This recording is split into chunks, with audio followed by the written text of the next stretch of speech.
안녕하세요. 핫트렌드 진행의 양혜선입니다. 남성보다 뛰어난 능력, 또 사회성, 적극성을 띈 여성들이 점점 늘어나면서 알파걸이라는 신조어가 생겨났죠. 2006년 하버드대 벤 킨델러 교수가 만들어낸 신조어인데요. 사회생활에서 여성이 가는 위치가 과거와는 확연하게 달라졌죠. 이 여성들도 남성 못지않은 능력을 발휘하게 되면서 사회 각 분야에서 두각을 나타내고 있습니다. 저처럼요. 아무튼 이런 사회적 분위기가 드라마에도 반영이 되면서 이 안방극장에서도 알파걸들의 활약이 대단한데요. 최근 사극에서는 한나라의 왕이 되고 또 영토를 넓히는데 이 알파걸 중에 알파걸, 이 여걸들의 활약이 아주 대단합니다. 이 남성 영웅들을 제치고 주인공으로 우뚝 선 우리 여걸들의 활약 지금부터 함께 보시죠.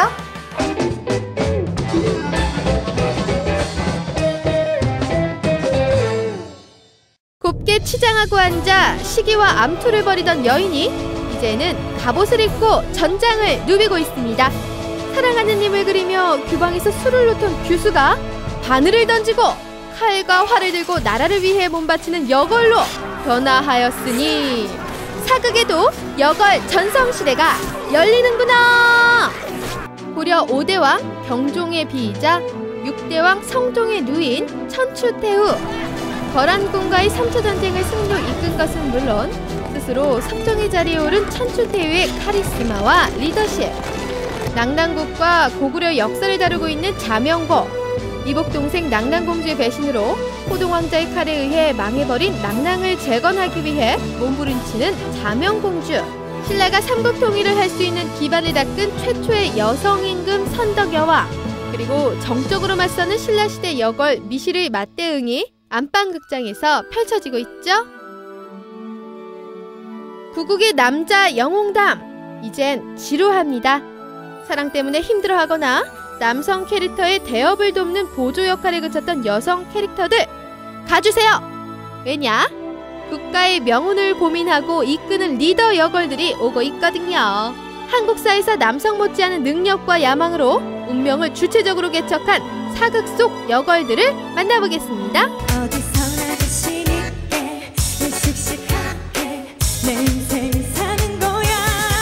기억나세요? 장희빈의 표독한 연기, 왕의 사랑을 받기 위해 수단과 방법을 가리지 않았던 표독한 요부 연기, 핏대를 세우고 눈을 희번덕거리며 매야? 라고 반문하던 모습, 네, 시청자들은 열광했습니다. 맞습니다. 그동안 화제가 됐던 사극 속 여성 캐릭터는 표독하거나 순종적이었죠. 허준의 예진아 씨나 이산의 성송현은 말없이 남자를 뒷바라지하는 순종적 현모양처의 전형이었습니다. 그러나 2009년 사극 속 여성들은 더 이상 현모양처도 아니고 표독스런 요부도 아닙니다. 인생을 스스로 개척하는 잔다르크형 인간으로 탄생되어 나타났습니다. 과거 사극에 등장하는 여성 캐릭터는 악녀의 이미지나 아니면 남자 주인공을 곁에서 도와주는 서포터형으로 나눌 수 있을 것 같습니다. 최근 들어서 많은 변화점을 보이고 있는데요. 자신이 직접 자신의 운명을 개척하는 모습을 보여주거나 아니면 악역으로 등장하더라도 상당한 개연성을 가지고 왜 저 캐릭터가 악한 행동을 하느냐에 대한 모습을 보여주면서 공감을 불러일으키고 있습니다. 최근 가장 화제가 되고 있는 사극은 역시 선덕여왕인데요. 그 안에 미실이라는 캐릭터, 고현정 씨가 연기하는 배역이 상당한 화제를 불러일으키고 있습니다. 무엇보다도 예전에 볼 수 없었던 강한 캐릭터임에도 불구하고 발악을 하거나 어떤 대적을 하는 모습이 아니라 나지막하게 속삭이거나 상당히 지능적인 악역. 고려를 좌절시키려는 적들과 싸우며 대의를 위해 오빠와 아들, 연인까지 벌이는 철의 여인이 있으니 귀주대첩 등 세 차례의 전쟁을 승리로 이끌고 활쏘기와 승마는 물론 직접 무기를 들고 전장에 나서 진두지휘하는 여전사 천추태후 납시오! 길을 비켜라! 여성 캐릭터가 주인공으로 떠오르면서 남성 시청자들을 어떻게 그대로 안고 가느냐는 것들이 제작진의 또 다른 숙제로 떨어졌습니다. 이러한 문제를 해결하기 위해서 천추태후라던가 아니면 선덕여왕 그리고 자명고 같은 경우는 여성 캐릭터들이 상당히 난이도가 높은 액션 연기를 보일 정도로 남성적인 모습, 강인한 모습을 보여주고 있어서 남성 시청자들에게 거부감을 줄이려고 하는 노력을 보여주고 있습니다. 뭐야? 자명고가 북이 아니고 공주라니. 승모와 무술에 출중한 자명공주, 위기에 처한 나라를 구하기 위해 첩보전까지 마다하지 않는 여장볼시다. 온갖 시련과 시험을 거쳐 우리나라 최초의 여왕이자 신라 제27대 왕에 오른 선덕 여왕이야말로 알파걸이었군요. 빼어난 미모의 후궁 출신으로 선왕인 진흥왕, 진지왕, 진평왕을 받들면서 진지왕의 폐위까지 주도했던 막광 권력자 미실까지 여걸들 총출동했네요. 자, 햇선이도 뭐 어떻게 여걸 그룹에 끼워주시면 안 되나요? 사극의 트렌드라고 볼 수 있는데요. 한때는 그 남성 그 드라마 주인공들이 사극에 많이 등장을 했었죠. 상도나 주몽이나 이런 시기가 있었던 거에 대한 반대되는 흐름이겠죠. 두 번째로는 드라마는 이제 사회를 많이 반영한다고 하는데 최근에 어떤 여권 신장 그리고 다양한 그 여성들의 활약이 사회 전반에 나타나면서 자연스럽게 사극에도 투영이 되는 것 같습니다. 여걸들이 등장하다 보니 새 드라마 사이엔 비슷한 점들이 나타나고 있는데요. 천추태후와 문화왕후, 자명공주와 낭랑공주, 선덕여왕과 미실 두 캐릭터를 축으로 한 대립구도가 비슷하고요. 천추태후에겐 김치향이, 자명공주에겐 호동왕자가 있는 것처럼 선덕여왕 옆엔 김유신이라는 강인한 남성 캐릭터가 있다는 점도 비슷하군요. 전형적인 그 여성 위주의 그 드라마이다 보니까 남성 캐릭터가 다분히 묻히는 경향이 있지 않나 생각이 드는데요. 아마 제작진도 그런 부분을 염려했지만 한쪽으로 몰아주는 그런 느낌으로 가야 하는 게 이 드라마의 제작 방향에 맞지 않느냐라고 판단을 내린 것 같습니다. 그런 와중에 참 유승호의 존재는 어떻게 보면 여성 시청자들을 배려한 그런 캐스팅이 아닌가라는 생각이 들고요. 아역으로 여러 가지 사극에도 다수 출연을 했기 때문에 이번에 처음으로 성인 역할에 도전한다라고 많은 누나 팬들의 기대감을 자극하고 있는데 성인 역으로 가는 어떤 전초전 그런 과도기가 아닌가라는 생각이 듭니다. 특히 눈에 띄는 여걸은 미실인데요. 3대에 걸쳐 국정을 한 손에 쥐고 흔드는 희대의 여걸로 황후가 되려는 욕심으로 가득 찬 카리스마 넘치는 인물입니다. 또한 무선 애들을 자신의 치마폭에 휘감을 줄 아는 요부이기도 하죠. 워낙에 고가인데다가 그 드라마를 통한 홍보 효과를 노리는 업체들의 경쟁도 상당히 치열해서 이러한 것들이 수급이 가능하다는 이야기를 들었고요. 하지원이 입었던 한복도 아마 수천만 원 이상이 되는 그 선덕여왕의 이효원 씨가 입고 나올 금액도 1,000만 원에서 2천만 원 사이에 아주 고가의 한복을 아마 입고 방송을 출연할 것으로 알려져 있습니다. 보통 사극의 제작비는 기존 어떤 멜로나 트렌디 드라마의 2배 이상으로 보고 있거든요. 보통 그 회당 1억에서 2억 정도 든다 그러면 그 2배니까 한 4억에서 5억 정도 들어갈 수 있다고 보면 되는데요. 고현정 씨 같은 경우도 자신의 개런티를 시가보다 상당히 낮춰서 회당 2천만 원 정도로 제작진과 협의를 마쳤다고 해서 또 한 번 화제가 됐었던 김치향과 바람난 불온하다고 알려진 왕후 천추태후가 실은 광활한 고토를 회복하여 거대 황제국으로 고려가 자리 잡기를 원했던 애국 여걸이었다는 거. 자명고가 북이 아니고 예언의 능력을 갖추고 있는 왕녀일 수도 있다는 거.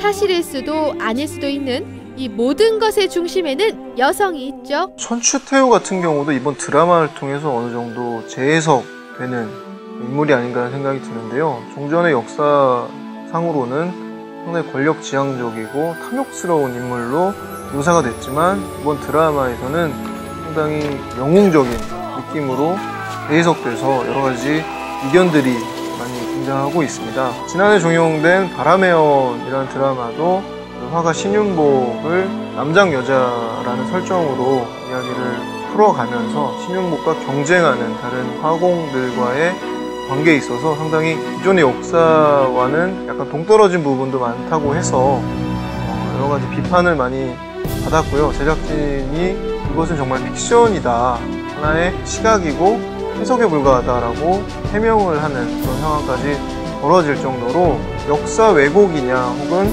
상상력의 개입이냐에 대한 문제는 양날의 칼처럼 사극이 계속 방영되는 날까지 아마 논란이 계속될 것 같습니다. 여성은 더 이상 안살림의 주인공이 아니라는 사실 기억해 주시고요. 가정의 테두리 안에서가 아니라 세상 속에서 자신들의 또 다른 몫을 톡톡히 해내고 있는 그녀들의 대전진! 그런 시대의 변화가 사극에서도 주도적인 여성의 삶을 그리게 된 배경 아닐까요?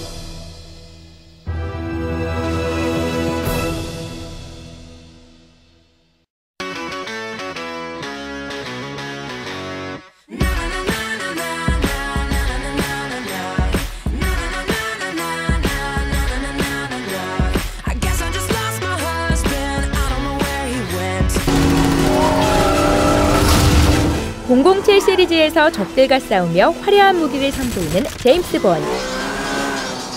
지구를 향해 무섭게 돌진해오는 소행성을 막기 위해 직접 우주로 날아가 그 소행성에 핵을 싣는 해리 스탬퍼 일행들.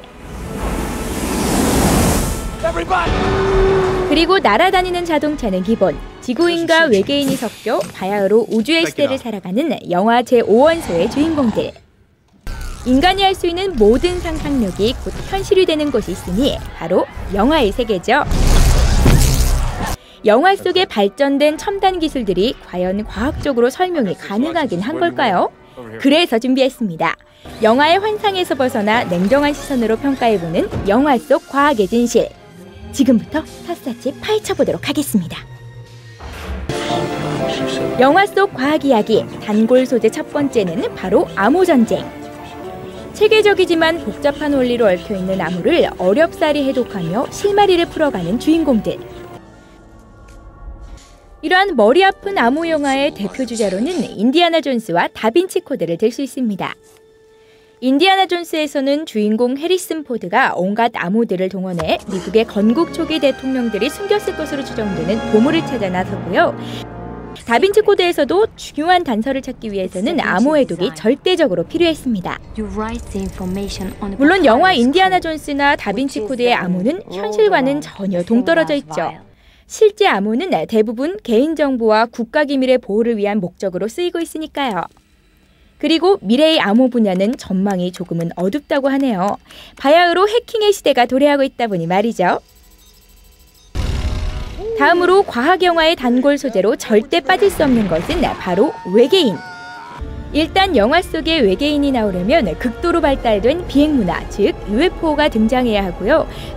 그리고 그들과 대적하기 위해서 머리를 싸매는 과학자들의 움직임이 바빠지곤 합니다. 그리고 반드시 그들은 영화 속에서 외계인을 퇴치할 방법을 찾아내게 되는데요. 영화 인디펜던스 데이는 지구를 정복하기 위해 나타난 외계인들에게 그들에겐 면역력이 없는 바이러스를 침투시켜서 승리를 한다는 내용을 담고 있습니다. 근데 진짜 외계인들에게도 이런 방법이 통할까요? 분명 그들은 우리보다 훨씬 위대한 과학기술을 가지고 있는 것 같은데 말이죠.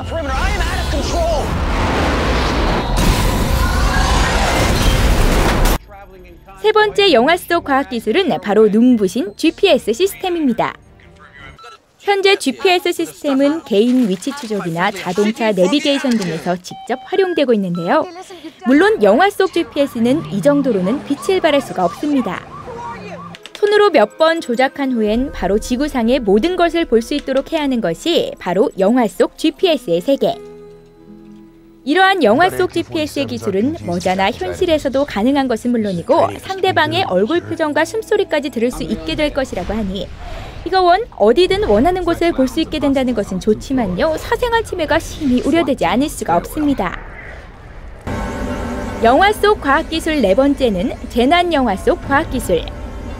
영화 단테스 피크는 화산의 징후와 폭발 과정을 묘사하는 과학적인 측면을 아주 잘 묘사하고 있죠. 주인공들이 용암과 싸우면서 위험을 속속 피하는 장면은 좀 무리가 있어 보이는데요. 그래도 화산이 일어난 재난 상황을 컴퓨터 그래픽과 특수효과를 잘 활용해서 실체감 있게 표현하는 장면은 과학적으로도 아주 우수한 평가를 받았다고 하네요. 이러한 재난 영화의 가장 중요한 포인트는 바로 현실성. 하지만 이러한 현실성을 잘 표현하지 못했던 일본 침몰과 코어는 흥행 실패는 물론이고 혹독한 평가들을 받았다고 하네요. 영화 속의 첨단 과학 세계를 현실에서는 볼 수 없음에도 불구하고 많은 사람들이 열광하는 이유는 무엇일까요? 바로 언젠가는 저러한 기술들이 등장할 날이 올 것이라는 많은 사람들의 믿음 때문이 아닐까요? 어쨌든 새롭고 화려한 과학기술의 세계를 선보이고 관객으로 하여금 적절히 납득하게 하는 전 세계의 천재 감독님들 정말 존경합니다. 앞으로도 항상 창조적이고 도전적인 정신으로 많은 사람들에게 꿈과 희망을 주시길 바랄게요. 화이팅! 연예인들이 가장 무서워하는 것 어떤 것들이 있을까요? 바로 인터넷 네티즌이라고 합니다. 그렇다면 이 여자 연예인들이 무서워하는 것은 무엇일까요? 바로 이 과거 사진이라고 하는데요. 그래서일까요? 이 전 세계적인 스타의 한 무명 시절의 사진이 큰 화제가 된 바가 있습니다. 성형을 너무 심하게 했냐고요? 아니요. 그 시절이 너무나도 더욱더 아름다워서였기 때문인데요. 이 혜선이 같은 스타가 한 명 더 있었군요. 그게 누군지 궁금하시죠? 지금부터 센스인5에서 함께 확인해 보시죠. 무작위로 뽑은 무작위 랭킹 센스인5 지금부터 시작합니다.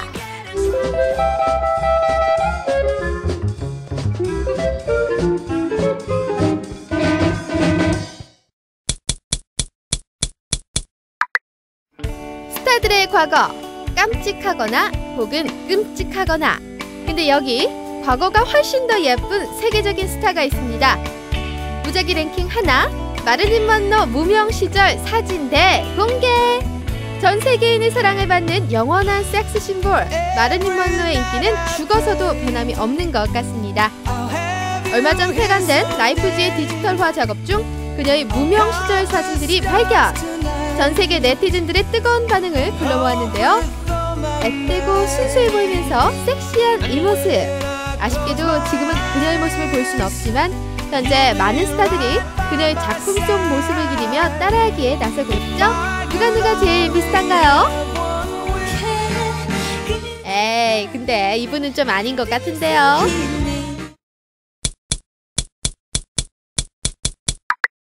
최근 신라를 배경으로 한 드라마가 히트를 치고 있어서일까요? 지하에 고이 잠들어 있던 신라의 기마 장군이 1600년이란 긴 잠을 깨고 세상으로 나왔다고 합니다. 무작위 랭킹 2, 1600년 전 신라 기마 장군 그 베일을 벗다. 이번에 발굴된 기마 장군의 묘에는 신라 중장기병의 갑옷 세트가 고스란히 남아 있었는데요. 그동안 벽화로만 짐작했었던 그 시대의 철갑 갑옷을 직접 눈으로 확인할 수 있는 계기가 되었다고 합니다. 특히 안악 3호분, 쌍용총, 삼실총, 대마총 등 고구려 고분 벽화를 통해 보았으나 고구려 고분에서도 발견되지 않았던 이 갑옷이 신라 고분에서 발견되었죠. 이건 신라가 고구려의 중장기병 제도를 받아들인 증거라고 볼 수 있다네요.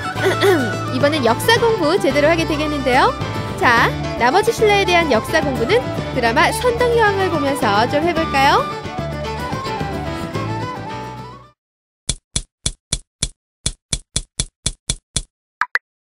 오프라인 마트 대 온라인 마트. 무작위 랭킹 셋. 마트 대신 옥션 광고. 업계 감정 싸움으로 번진 사건. 자, 그럼 먼저 사건의 원인이 된 문제의 광고 장면을 먼저 보실까요? 마트를 안 거치면 가격이 내려가는? 야, 이거 마트들 열받을만 하네요. 마트 가지 말고 인터넷으로 사라, 이 말인 것 같은데 이런 광고를 보고 어떤 마트들이 인터넷에 입점을 하겠습니까? 마트에서 돈을 무척 아낀 것 같습니다. 여기까지는 딱 좋았는데 말이죠. 그나저나 온라인이든 오프라인이든 마트에 물건을 사는 건 똑같은데 마트 쪽도 좀 과민 반응이군요. 안타깝구나. 네, 저도 안타깝습니다요. 신중을 기하지 않고 광고를 내보낸 업체 쪽이나 광고를 가지고 쫀쫀하게 구는 업체 쪽이나 소비자 쪽에서는 둘 다 똑같아 보인다는 거 아시려나 모르시려나.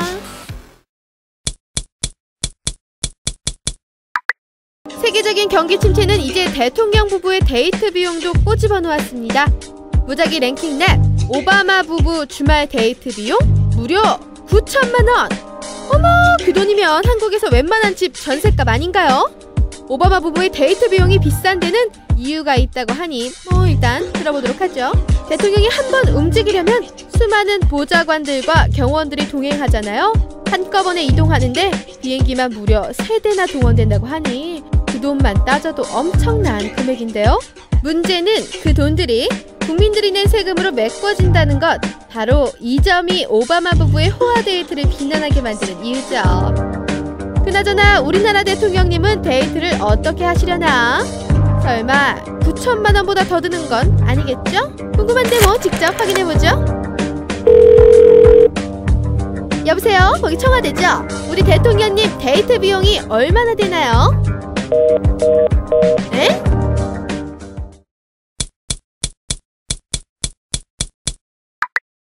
올여름 귀신 영화보다 더 무서운 공포가 몰려오고 있다. 무작위 랭킹 마지막은 바로 유가 공공요금 고공행진 물가 공포. 마트를 좋아하는 저 혜선이 이제 마트를 끊어야 할 것 같습니다. 카트에 몇 개 담지도 않았는데 지불 비용이 많이 나왔더라고요. 그새 물가가 엄청나게 올라서 그런다네요. 지난번에는 택시를 탔다가 미터기를 보고 깜짝 놀랐죠. 언제 기본요금이 2,400원으로 오른 거예요? 야, 이거 올라도 너무 오른 물가. 다른 나라 물가는 내리는데 유독 우리나라 물가만 급상승하고 있네요. 이제 10,000원짜리 한 장으로는 뭐 살 게 없어요. 앞으로 공공요금도 줄줄이 오를 예정이라고 하는데 이거 원 물가 무서워서 살겠습니까? 아유, 귀신은 뭐 하나 몰라. 물가 좀 잡아가지.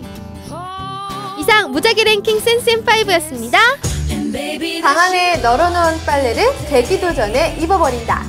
최근 일주일간 가족이나 회사 동료 이외의 다른 이성과 10분 이상 대화를 나눠본 적이 없다. 지금 이게 뭐냐고요? 건어물려 자가 테스트입니다. 어떠세요? 이렇게 해당이 되시나요? 퇴근하면 후줄근한 차림으로 맥주에 오징어를 벗삼는 이 싱글 여성들, 또 주말이면 피곤을 푸느라 잠만 자서 연애 스포가 다 말라버린 이 건어물녀님들, 화려한 솔로? 하지만 이거 돈이 없으면 건어물녀가 되는 거거든요. 건어물녀님들 다 모이시죠? 저와 함께 핫트렌드 즐겨보자고요. 저희가 준비한 소식은 오늘 여기까지입니다. 다음 주에 또 어떤 재밌는 트렌드를 갖고 여러분들이 찾아뵐지 궁금하시죠? 아직은 비밀입니다.